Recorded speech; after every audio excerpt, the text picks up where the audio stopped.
Welcome to the intersection of technology, cybersecurity, and society. Welcome to ITSP Magazine. You're listening to a new The Changemaking podcast with Chloé Messdaghi. Each episode will introduce an area of technology that needs work and highlight the changemakers working on it. Join Chloé and guests as they tap into their passion about equity and rights for all. Knowledge is power, now more than ever.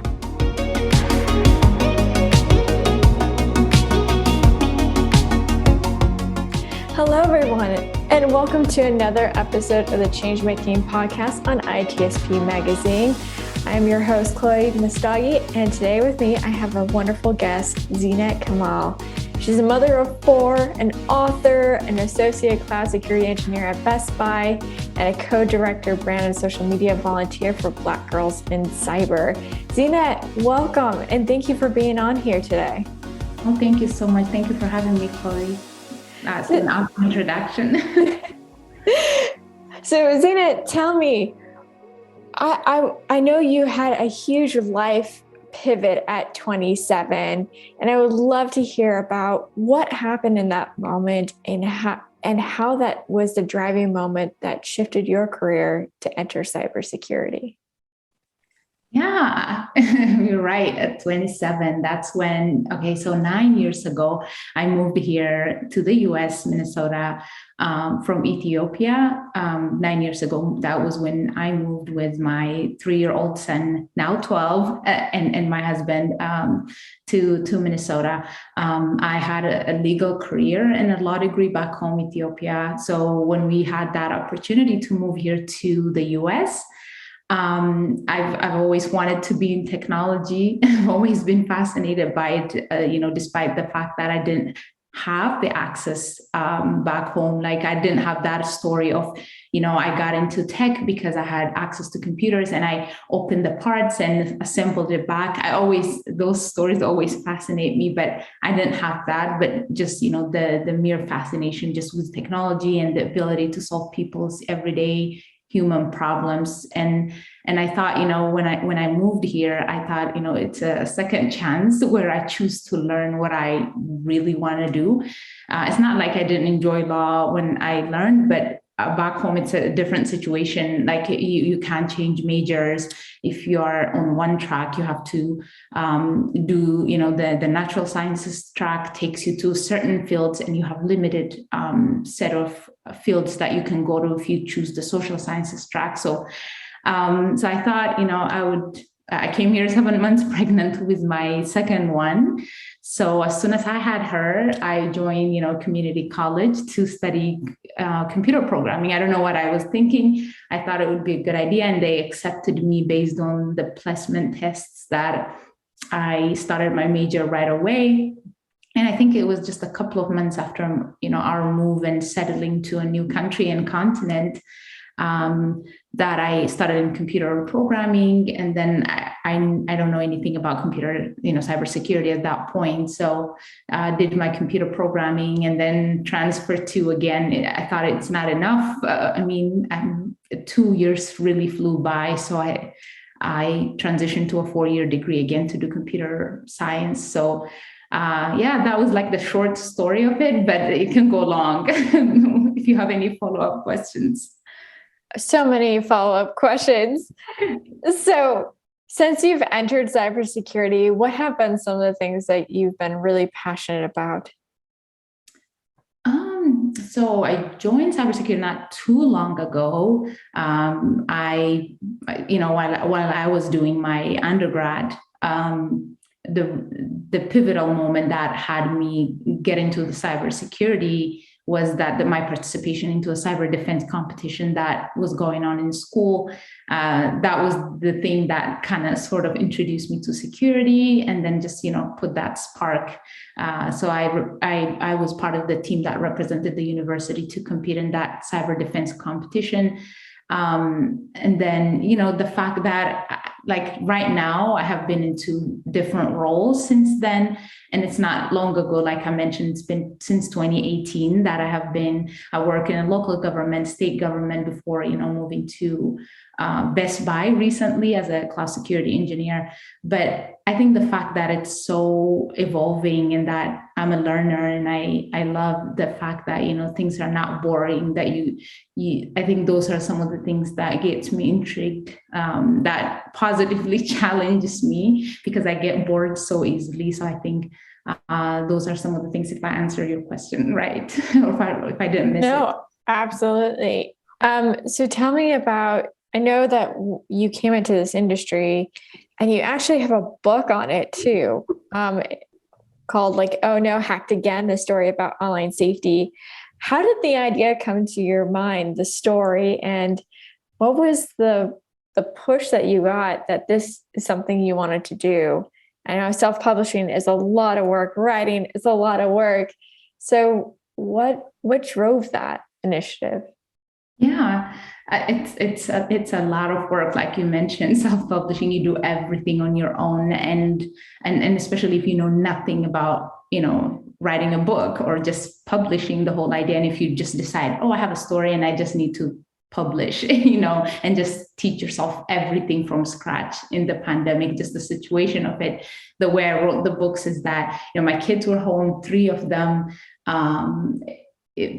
Distance learning supported by the parents at home in three different classes. And then there is a toddler at that point. I think he was 1 year old, my youngest one. So I had this story and I thought, let's write a book. And I had the first book before that in 2021. And the one that you mentioned, Oh No, Hacked Again, that one got published this year, February of this year. And the thing that, inspired me to write the book is the experiences of my kids. Really, you never run out of inspirations when you're having 4 kids, and they are adventurous. Like they got hacked playing these online games. I think more than one occasion, 2 of my kids got hacked. And then, their experiences in the conversation that we have, the precautions that I used to tell them, it was just a narration of all of those things. And the idea behind is that, if it's happening here, it's likely happening in another family too, because these games that they play and they love are also played by kids in the neighbor, the cousins, school kids, everybody else played it. And I think the risks are, for everybody. And I know that kids get targeted through the things that they love, and one being online gaming. And I don't think we give enough emphasis in teaching kids the importance of online safety, teaching them how to be, secure their passwords, don't share it, or use multi-factor authentication. Those are some of the things highlighted in the game. And so I used the characters, my own kids as their characters. The illustrations are based off of them. They look like actually my kids. And then their names too. I think it's important to see themselves represented in the literatures that they read as well. So one of the messages, like teaching kids the importance of online safety through the stories that they can connect with, which is the gaming part, because everybody, whenever I go to read alouds to schools, whenever I get invited for author visits, I ask them about the games, and everybody's so interested and they want to engage. They want to ask questions like how, and, it's so intriguing. So that's one aspect of it. And the other is, we all know that, cybersecurity isn't a very diverse industry. That's something I quickly learned, as somebody who's an intern to the industry. So sparking interest for young readers that, cybersecurity is also an exciting field that they can be, aspire to be in the field, STEM or cybersecurity. Because that's one of the things highlighted in the book is that, after the main character got hacked and her mom helped her, which is AKA, it's supposed to be me in the book. So she felt the, urge and, inspiration to grow up and be in that field so that she can be, a cyber hero and cyber ninja, just like her mom saved the day kind of situation. So that was the whole, in a nutshell, the inspiration and the story of the book. I absolutely love that. And I know that kids are always online these days as well. And and trying to have the conversation about like how to stay safe. I know parents struggled and they don't know how to talk to their kids sometimes about that. Do you have any tips for parents when it comes to their kids and their online safety and how to go about that conversation, or any exercises that you can think of that parents can do with their kids to make sure that they're safe online? The various, chatting and voice chat apps that they're using, like they're not very aware about those things, and parents aren't as well, included myself, because we're quick to give them the tablets and the gadgets, but I don't think we teach them enough how to be secure, how to be careful with their words, even, like chatting, and, like kindness applies online too. Like, be careful, like whatever you're putting on the internet is there to stay forever. It's going to affect you in life later on. And there are so many things that are, touched on about how to protect yourself from online predators. And it's just, scratching the surface. I mean, I think there's so many things that can be done. And I think I'm happy that, it's one of the things, like just contributing a bit of it and just driving that conversation. And I think these books are only meant to start those, bigger conversations. Well, I'm hoping that every single listener here has heard there's this book out there that they should read with their kid called "Oh No, Hacked Again," a story about online safety, to be able to even start that conversation or just have a good conversation about it. And I know you wrote another book called "Proud in the Hijab." Let's talk about that. What inspired you on that book in particular, on writing that? And why should parents pick up this book for their kid, or even adult people out there that like to read kids' books like myself? Yeah, I'm one of that too, like to watch kids' movies and kids' books. But yeah, I think I'm trying to make up the things that I missed when I was younger, because I think I mentioned a lot on LinkedIn that I never owned a children's book growing up. So, when I moved here to the US, one of the things that I always do is take my, younger kids to a nearby public library and read, and just get fascinated by all of the children's book, like how, like it's not one or two, it's like thousands of books and all the illustrations and everything fascinating. How are they even producing this? Like, it used to fascinate me a lot, because I never had one of those books growing up. I mean, until I get here, and I mentioned I was 27. So I love reading those books. But yeah, that book was, that was the first one that got published in 2021. And that's the book that I practiced on how to self-publish, to teach myself how to self-publish. And it came out again in the midst of that pandemic, when, I used to always get questions from my kids about their hijab, the headscarf that they wear to school, or they asked me about their hair, their braids, and it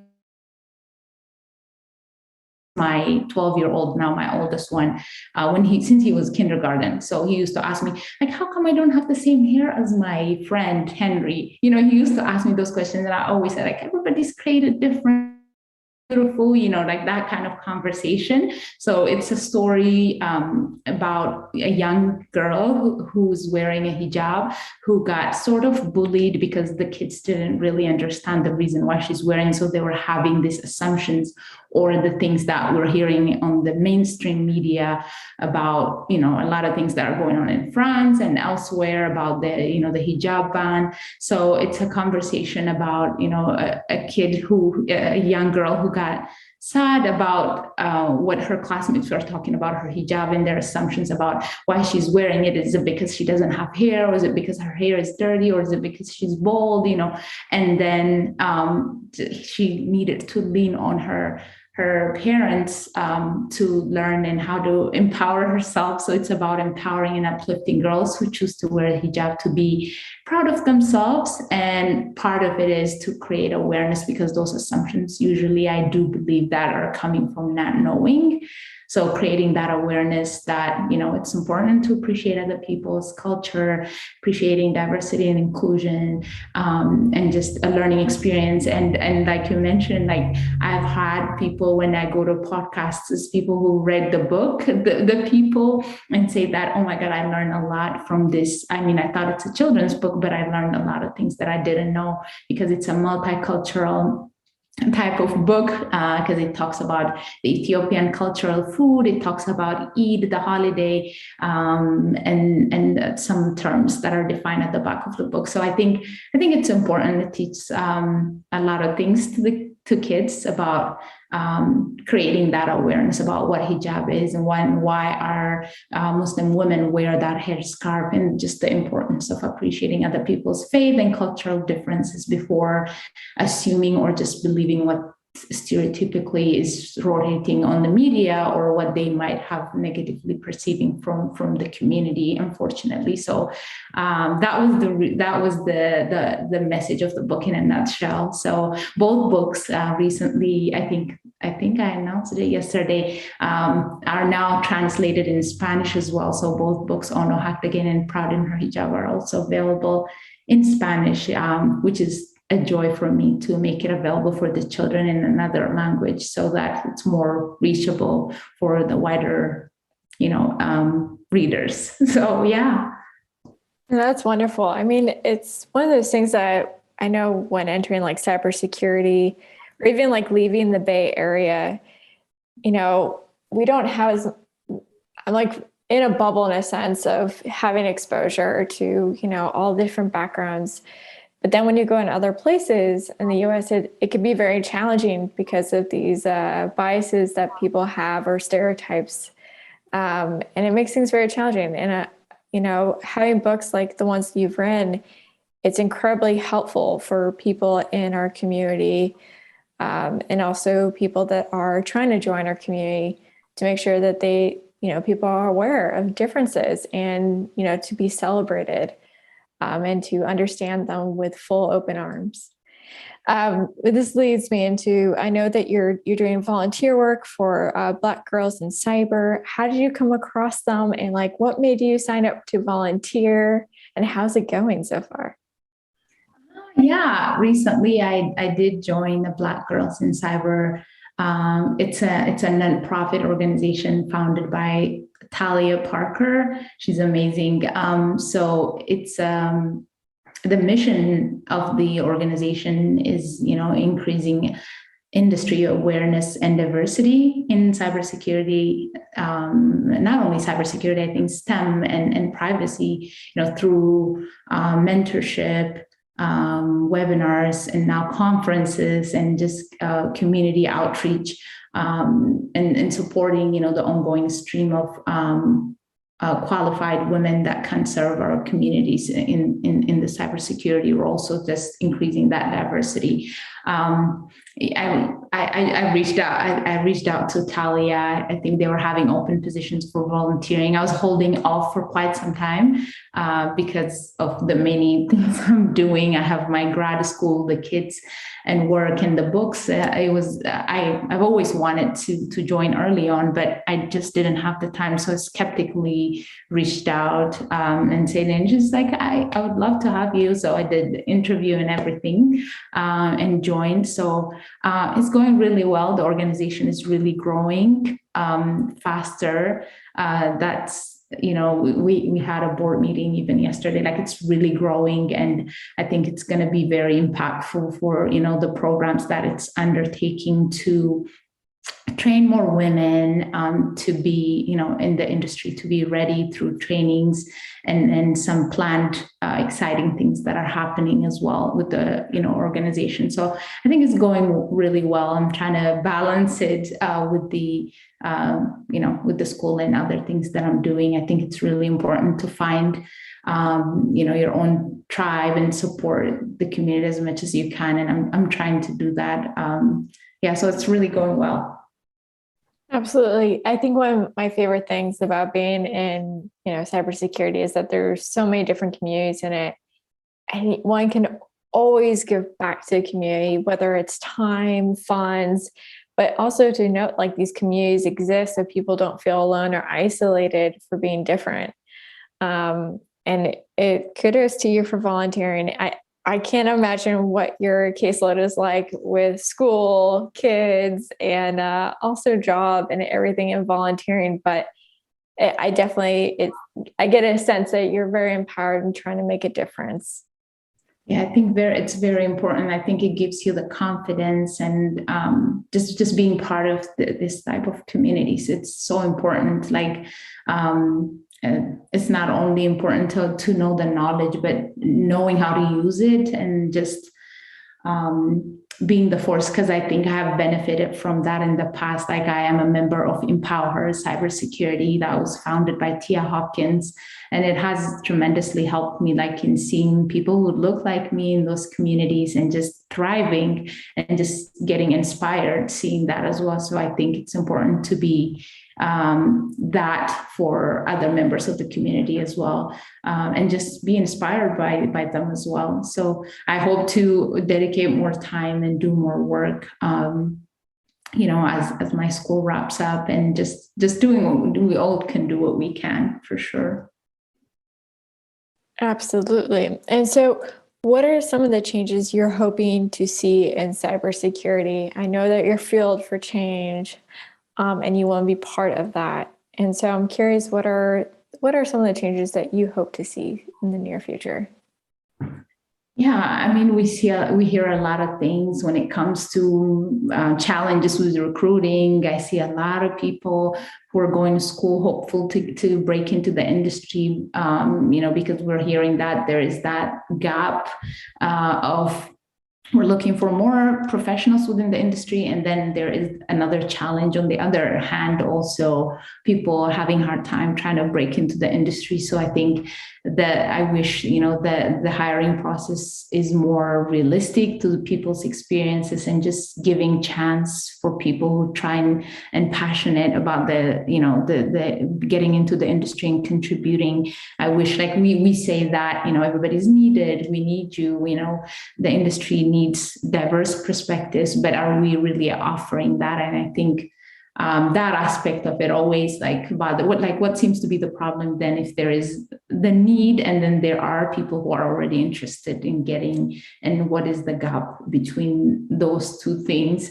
And then the other aspect is like the lack of diversity. I mentioned it earlier, like getting the percentage of women in cybersecurity to be, an optimal number, not 11% or 24%, but getting it a higher number. I think that's what I would like to see, making it diverse, and be accepting of everyone into the industry, so that we would be, able to collaborate to solve the continued sophistication of the cyber crimes that we continue to face. So we shouldn't be dividing among ourselves. We should be uniting so that we can fight, the good fight, which is against cyber criminals, not among ourselves. Absolutely 100% on that one. It's one of those things. It's one of those statistics, like you mentioned, there's some that say 11%, some say 24% are women in cybersecurity. And it's just, we have such a revolving door situation, and it can get better, and it's an easy fix, which is literally make space for people to exist in our industry and give them the tools and resources to exist. But for all of us to challenge our biases and to do our best to become a better human being by understanding one another. And you're definitely on that, in the front lines of that. And I'm incredibly thankful for that. And I know there's plenty of people that are too. If there is anything that you wish that the listeners could do to help or support you on your mission to make a difference, what would be your request? For me personally, I don't know, check out my books. Yeah. They have really great messages. Check out my books and really get it to the people who really needs it, which is the children, and start those conversations and let them be inspired by, getting into cybersecurity. I think that's how we can build the next generation of cyber professionals, so that we can build that security mindset. And it support a self-published author. I think that's huge, because it can be lonely sometimes, because you do everything from coordinating, not only writing the story, but like finding an editor, an illustrator, formatter, designer, and just doing everything on your own. So I think getting that support means a lot, that it would help you, encourage you to do similar things that would be beneficial to the next generation. And if there's anyone that's listening that, has leadership at a company and they kind of want to do, say, for example, have parents at the company to do a book reading with you, how can they get in touch with you about doing such things? Yeah, I now have a website. Thanks to my husband, he built me an awesome website. So zinetkemal.com is my website, and my books are all available on Amazon and other retailers, Barnes and Noble. But yeah, my website is zinetkemal.com, and I'm currently also working on training to be on a TEDx speaking. That's me trying to work and overcoming my public speaking challenges. So also doing that one. So stay tuned for that. Thank you so much. Absolutely. And if anyone hasn't checked out, isn't there a recording of your first keynote speak about, I think the talk was called Finding Cybersecurity, a Practitioner's Path to Success. Is that correct? Correct. Yeah, that's a SANS talk that was held back in March of this year. It's a New to Cyber Summit. SANS has an amazing summits and talks that they organize, to keep the industry updated always. So they gave me an opportunity to do a keynote speaking, and it's been a wonderful experience. And I shared my journey of me coming from a different background, from law to cybersecurity, to doing my grad school now at Georgia Tech, and the books and the challenges of how not having a background in technology and not having in math, or I wish I thought I wasn't good at math. So, and how I was able to succeed breaking into the industry, and just the whole journey of it. I spoke for 45 minutes alone. So check it out. Yeah, it's on YouTube. Excellent. Well, I'll drop the link below for people to check out. And I have to ask the last question here. Unfortunately, it is the last question for the podcast. And what is one thing that you wish that people knew about cybersecurity? And that could be about you yourself, or any of the missions that you're a part of, or even just an everyday person. What is one fact that you wish people knew and it would make life a little bit easier? Yeah, I think for me, I wish I had known about the industry sooner, like sooner than 2017. That's when I found out. But people, I think, should know that cybersecurity isn't just a one thing. It's a broad industry. It has so many domains that you can, it's really welcoming. Like, the field itself isn't restrictive like other industries, I would say, compared to other industries, because I think if you're medical industry also has, various sects to it where you can be, but cybersecurity has its own domains, whether you want to be in offensive or defensive part of security, or, forensics analysis, or it's just so many opportunities that you can explore, and you do not have to be a coder. I have a computer science degree. I have associate's degree in computer programming, all learned from not having a single background in math or programming, but if I had known that I would be in cybersecurity, maybe I would have chosen a different route to get to it. But I'm glad that I have that experience. But you do not have to necessarily know how to code. And even after you get into the industry and you're working in cybersecurity, and should you need that, there is always Google. Like, you Google everything. It's fine to learn on the job. It's fine. Just give yourself permission to be in the spaces that you want to be. Just don't say no to yourself, because there are a lot of, the world says no a lot. So don't say that to yourself, at least, and be your best advocate. Probably those advices are not called or asked for, but I'm giving them anyway. Oh no, I think everyone wants to soak up advice like a sponge, when we're first starting. And even in the first few years, like always hearing advice, like there's still not a day, even I've been in the industry for a little bit over 5 years now, there's not a day that I'm not taking someone else's advice. I don't care how long they've been in the industry, even if they're not even in the industry but breaking in, I'm listening and I'm taking it down in notes in my head, because I think that's the best way we learn, is literally listening to one another. Exactly. And that's what I'm always doing, this learning and getting inspired and seeing and cheering other people succeed. That fills up my cup and makes me do the next great thing. That's why I'm always present on LinkedIn. It's for my benefit to get inspired and learn and contribute to the community in any way I can. So thank you so much for that. Thank you, Zinet. And thank you for being on this podcast with me. For anyone who is wondering about the book, once again, it's called Oh No, Hacked Again, a story about online safety by Zinet Kemal. And also, don't forget, there's Proud in the Hijab, which is another book, which I honestly, with my Middle Eastern background, I'm basically asking, maybe begging for people to read it. It is so necessary for our industry to learn about that. So thank you again, Zinet. And to everyone out there, I hope all is well, and I'll see you at the next episode. We hope you enjoyed this episode of the Changemaking podcast with Chloé Messdaghi. If you learned something new and this podcast made you think, then share itspmagazine.com with your friends, family, and colleagues. If you represent a company and wish to associate your brand with our conversations, sponsor one or more of our podcast channels. We hope you will come back for more stories and follow us on our journey. You can always find us at the intersection of technology, cybersecurity, and society.